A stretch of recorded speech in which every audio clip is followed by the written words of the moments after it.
There is one behavior that signals a fearful avoidant is done for good. And if you see it, the relationship is probably over. In today's video, we're going to break down exactly what that behavior is. We're going to talk about what precedes these things, so what early warning signs to look for. And then we're going to talk about the neuroscience of what's actually going on when somebody leaves a relationship abruptly, how this affects both individuals in the relationship. And at the end of this video, I'll take you through an exercise that you can do if you are the loved one of a fearful avoidant, so that you can move through this situation and heal in a much easier way.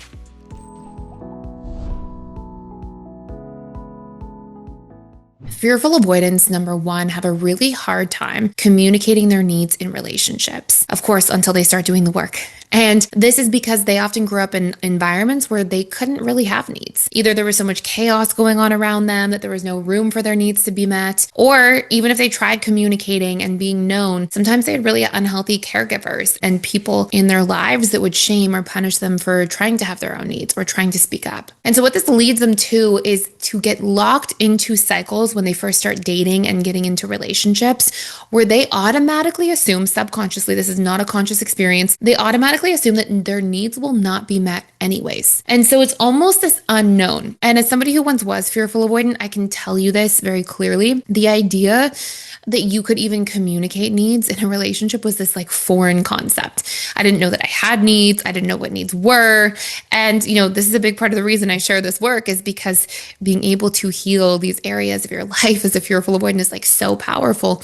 But of course, as any insecure attachment style, healing really changes us internally as people, but also in our relationships. It gives us actual options in our lives. So, what often happens first is fearful avoidants don't realize they can have needs. And what this leads to is automatically, when you're not communicating your needs in a relationship, you are on a one-track trajectory towards literally getting into situations where you're going to feel frustrated. You're going to feel resentful. And number two, fearful avoidants put so much pressure on themselves to be able to meet the needs of other people in their life that you end up in an imbalanced relationship dynamic right out of the gates. It's like you're in a situation where you're going to have to pour yourself into somebody because you expect that somebody really wants you to meet all of their needs.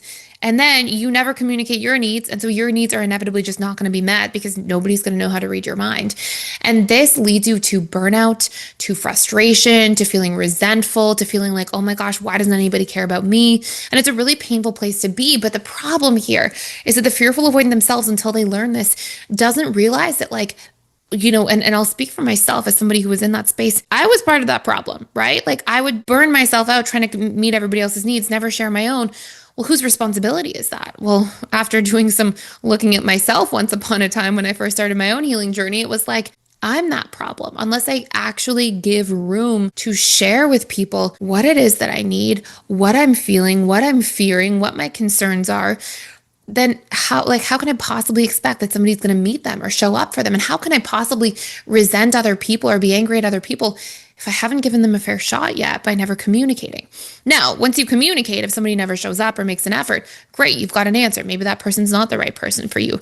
Step away from that relationship, most likely, right? But unless you're communicating, you're on this trajectory. And then as a fearful avoidant, you get into this protective defense system where it's like, you have to convince yourself, okay, and I used to do this. And again, I hope it helps to share my own past experiences here, but I used to be in relationships where then I'd be like, oh, see, this person doesn't care about me. If they cared, they would know my needs, they would show up. And it took a certain level of awareness and introspection to go, wait, hold on, let me see if I can tell if people care once I practice being vulnerable, once I'm able to open up. And as soon as I did that as a person, like everything in my relationships really changed. If this is something you struggle with and you want to really go deep into this topic, if you want to overcome these wounds that you have, fears around betrayal, abandonment, unworthiness, these types of dynamics, you can check out our belief rewiring and emotional mastery course. You get 7 days to access it fully free. At the same time, we're doing a free giveaway right now where you can actually keep our needs course for life that will help you learn your needs, learn how to self-soothe. And these are going to be really important if you are a fearful avoidant and you're finding yourself in these patterns and just want to break free from them. So you're not just repeating your past over and over again in your future relationships. Okay. So link to that for free.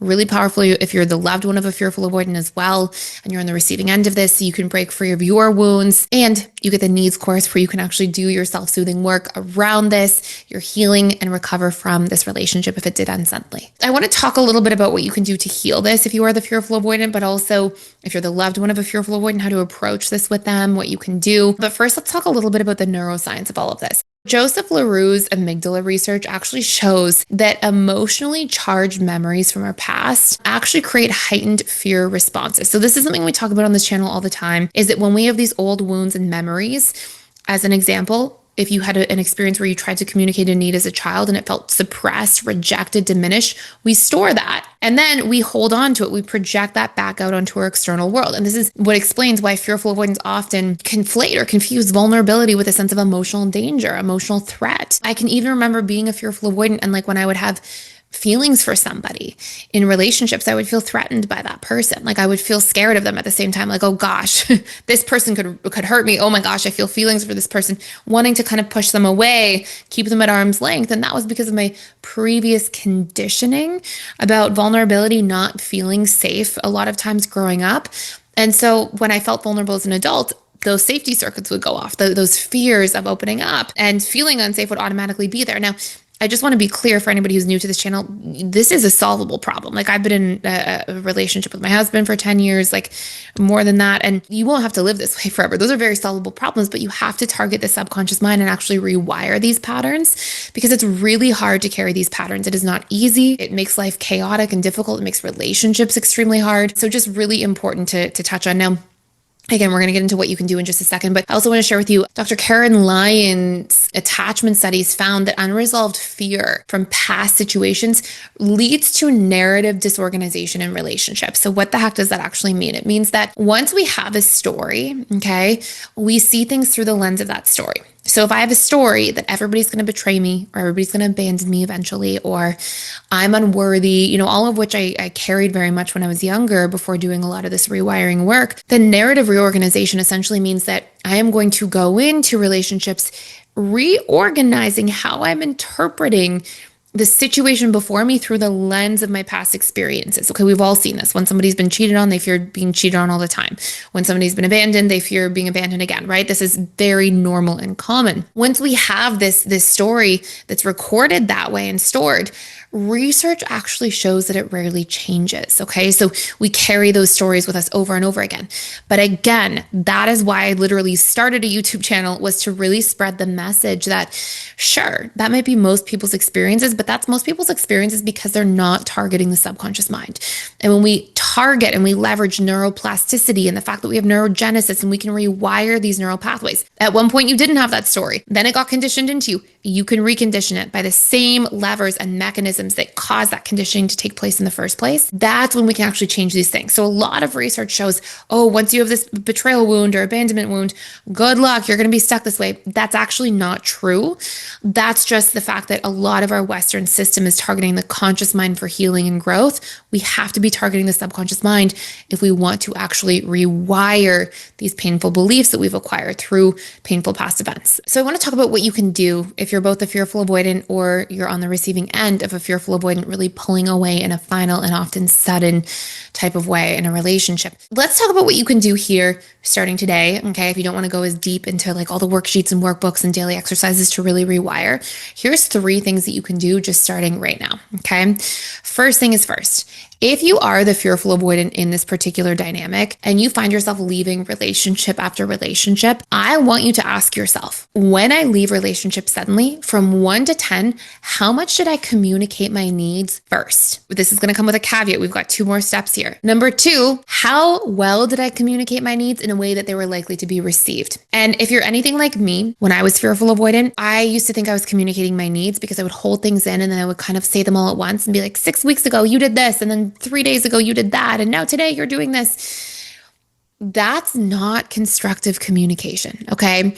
Telling people all the things they did wrong, especially after holding them in, this is not going to get you heard and it's not going to get your needs met. Healthy needs communication involves something called positive framing. It's our ability to say, hey, I'm needing ABC, rather than you're not doing that and you don't care, or whatever meaning we give to it. Okay.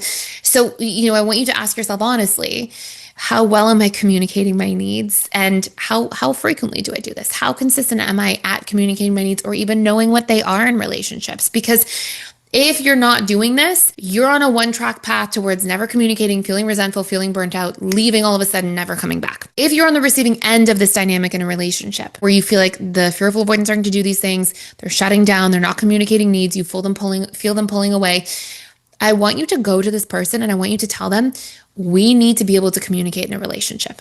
We need to communicate about our needs. And a great habit to get into is to do a weekly needs check-in, where you talk about your needs in a relationship, you talk about them proactively in a healthy way, and you actually have open discussions and dialogue.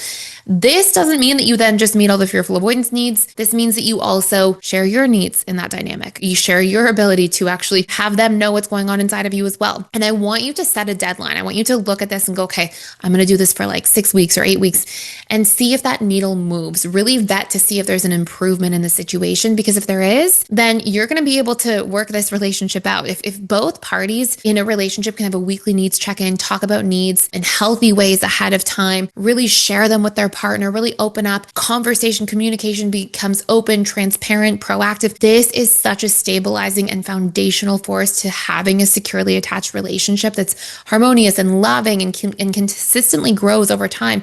It's when we don't do that then we feel resentful, we feel burnt out, we feel misunderstood and unheard by our partners and frustrated. And that's when a lot of things start to really go awry. Okay. So this is going to be a really important exercise. Of course, both people need to be able to willingly participate in this, open the dialogue, have those honest conversations. And that's a really important step to healing.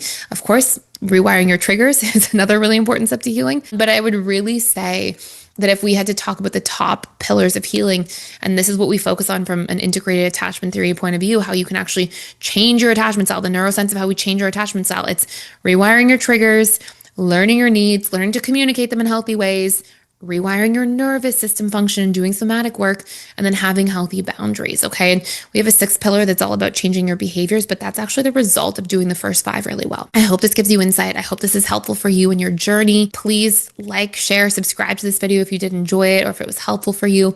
And I look forward to seeing you in tomorrow's video.